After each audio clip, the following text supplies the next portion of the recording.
Okay, welcome to another week on Archmage Rises, the closest you can get to tabletop role-playing on the computer, and we're about to explain this week why. Why, Thomas? I don't really know, actually. Short video. Okay, click off.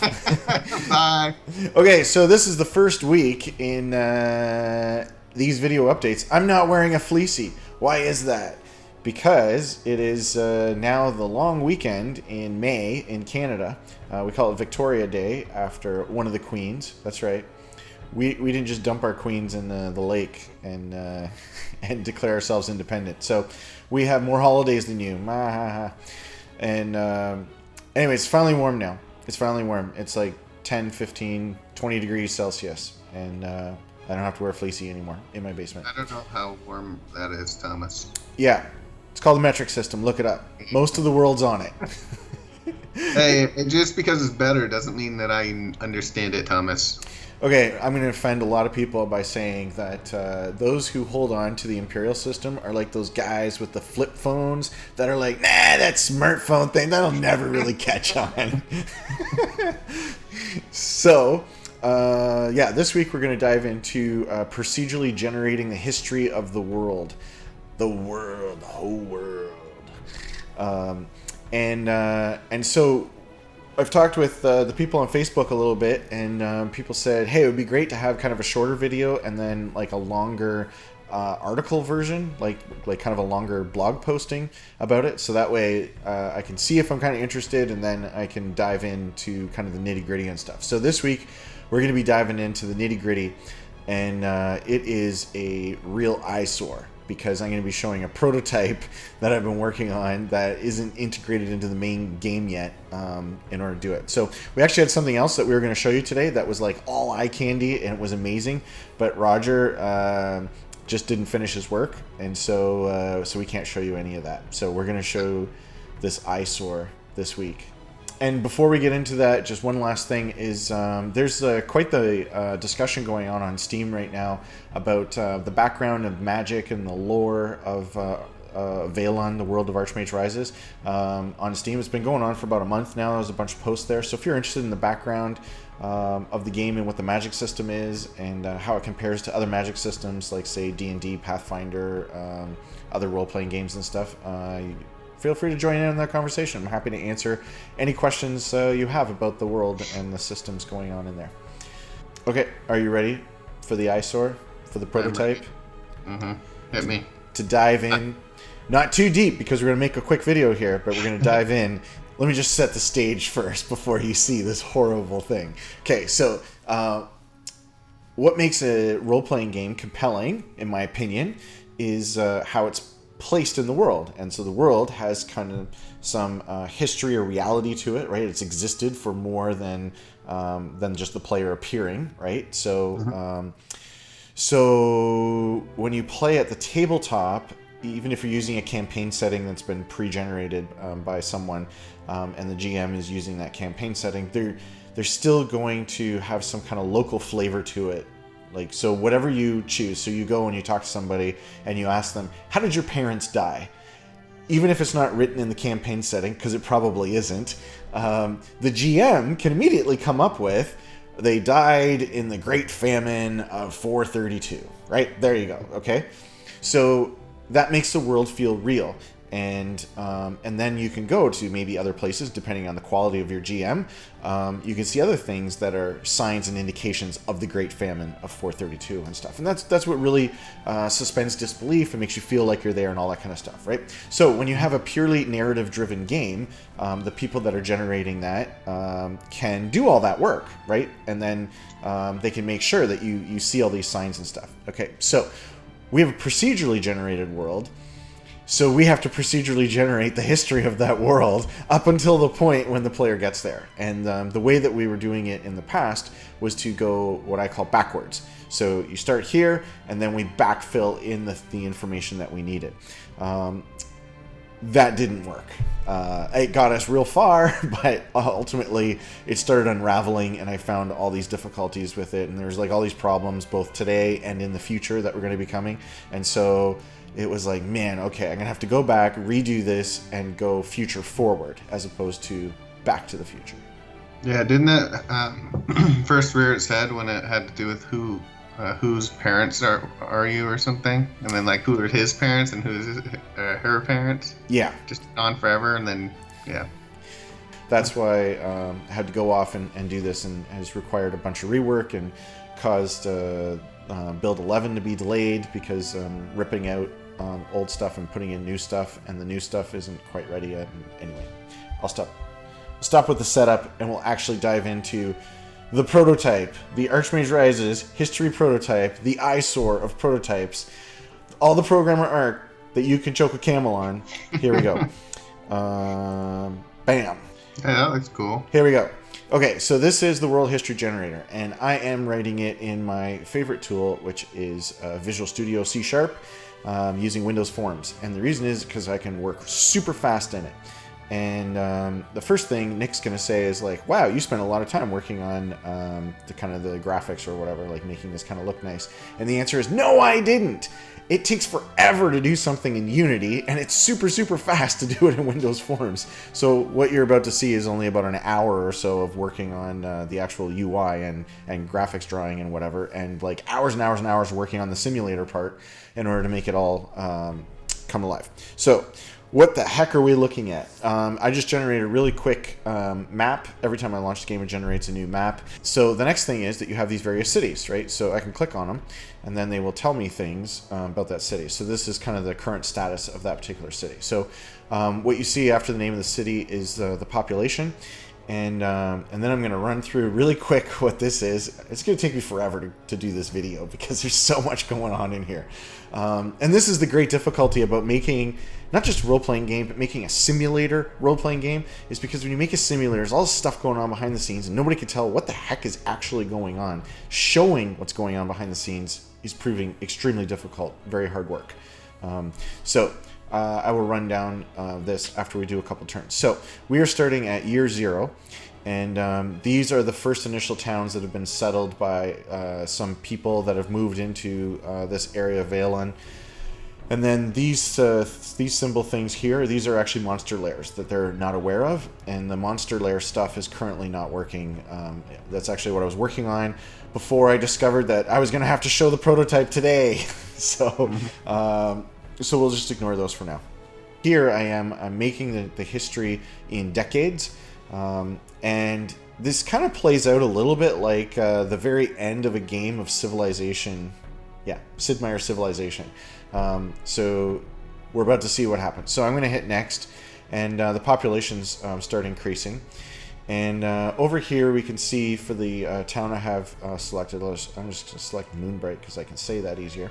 So Moonbright, they have a Lord Mayor. In the past I've called this position Noble, the Noble who runs the town. The official term now is Lord Mayor. So there's Lord Mayor Christina Eatwell. So she is now Lord Mayor of this particular place, and they have one building which is a town center, and that's when you found a settlement you automatically have a town center. And then over here we're going to look at right up here. So Mayor has some diplomatic relations. Okay, so here's Moonbright right here, and Wintervale is within a certain range of Moonbright, and so they have diplomatic relationship, and she hates the Mayor of Wintervale. So if I click the Mayor of Wintervale, that's the name of the Mayor of Wintervale. I go back here, and so it's a -49. Okay, and so she really doesn't like him or her, whatever that name is, Annabella. And then there's the other town on the other side is also within range for them to know each other, and they are indifferent to each other.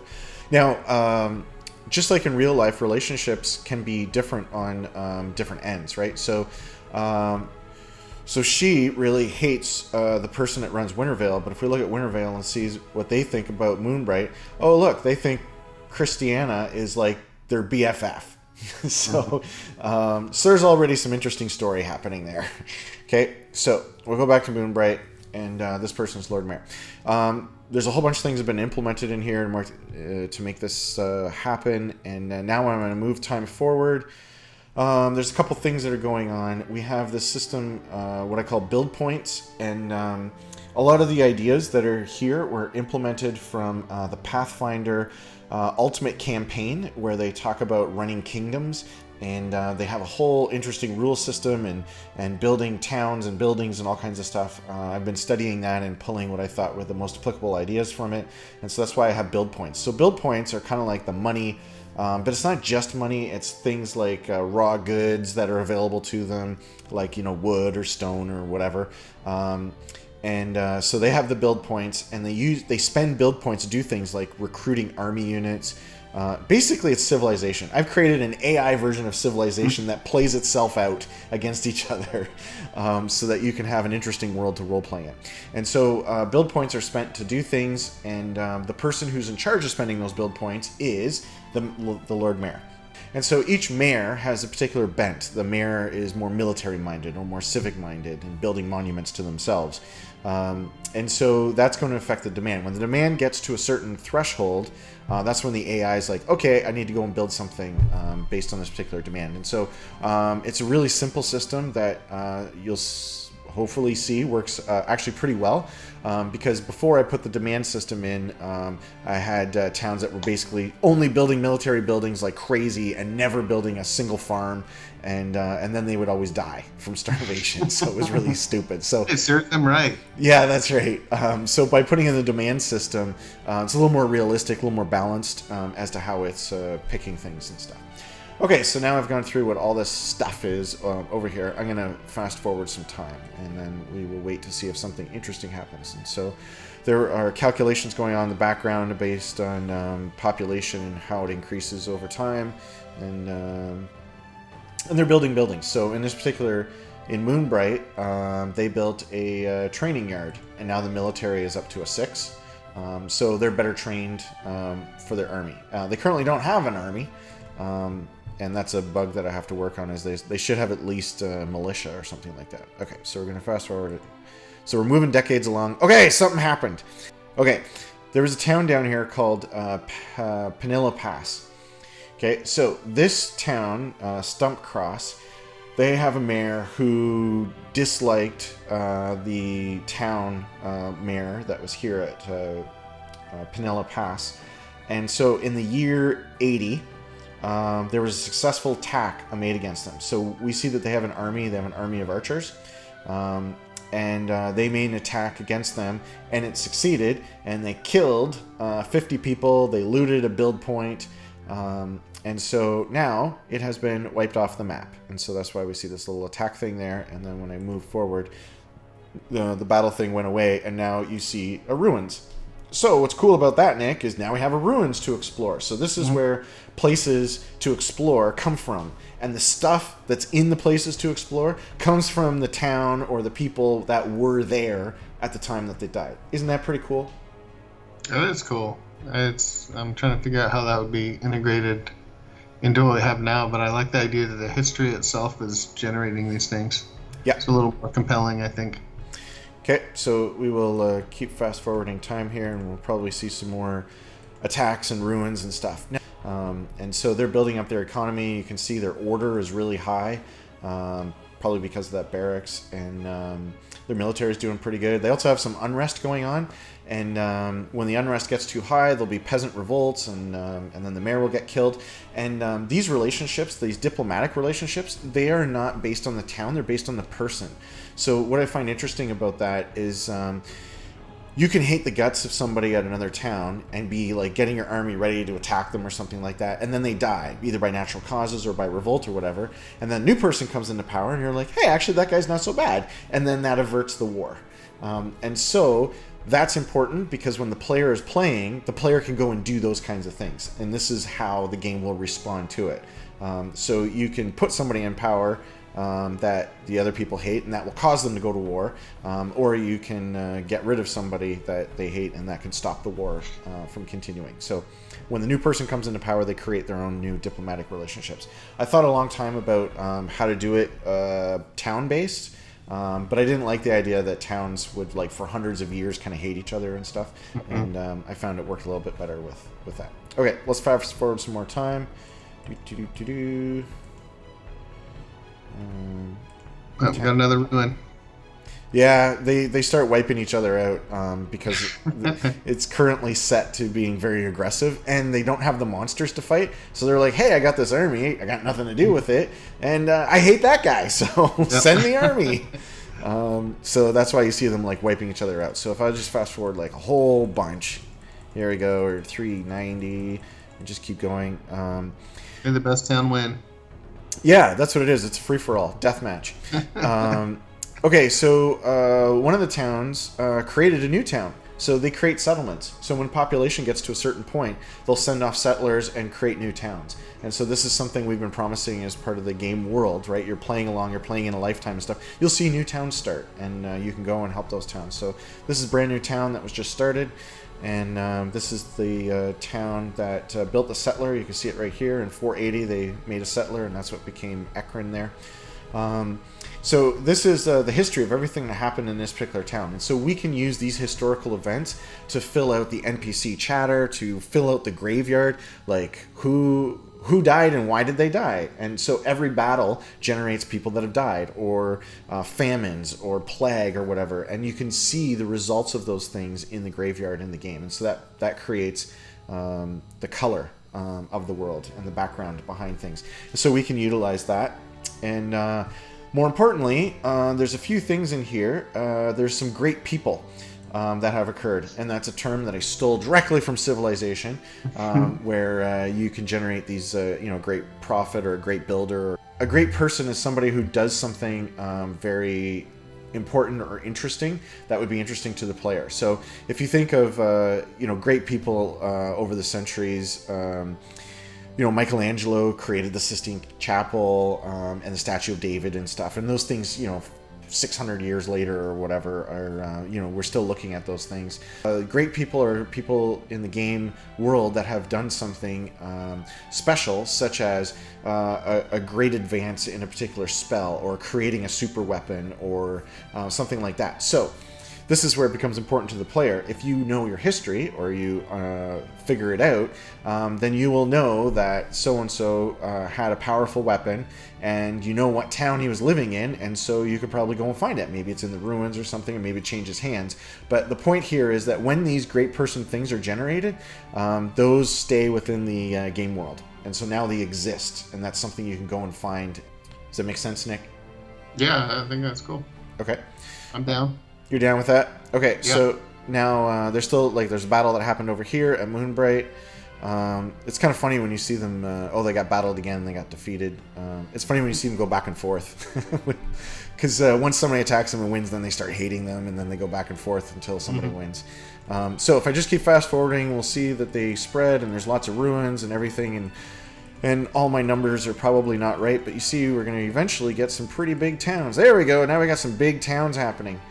So you can see all the ruins, right? So these ruins are available for monsters to go and infest and create a game world for us. And so these are the big towns. So if I was to jump into the game, this 1,000 years of history would be generated, and then bam, the player's in, and then they would see these particular towns, and all these ruins would be hidden. And then that's when NPCs provide quests.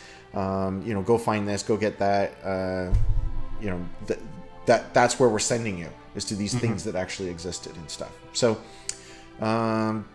this is what I've been working on, and if I could do this right, if we can nail this, Archmage Rises will be the greatest role-playing game anybody has ever played. And if we screw it up, Archmage Rises will be the worst role-playing game anybody's ever played. So we're working on the corest of core features that really makes Archmage special. So many of the bullets that we've put on the website, things we've said about the game, kind of come from this thing. So that's why I'm working hard in order to nail it down. And so by working in this really crappy prototype, I can change the rules and values and just work on this thing very, very quickly, throw away things that don't work and stuff, as opposed to doing it in Unity. So once it's good, then we'll go back and stick it all into Unity and I'll probably write up more in the blog post about this, but I don't know. I think I've shown what's cool about this. I don't know, Nick. Is it cool?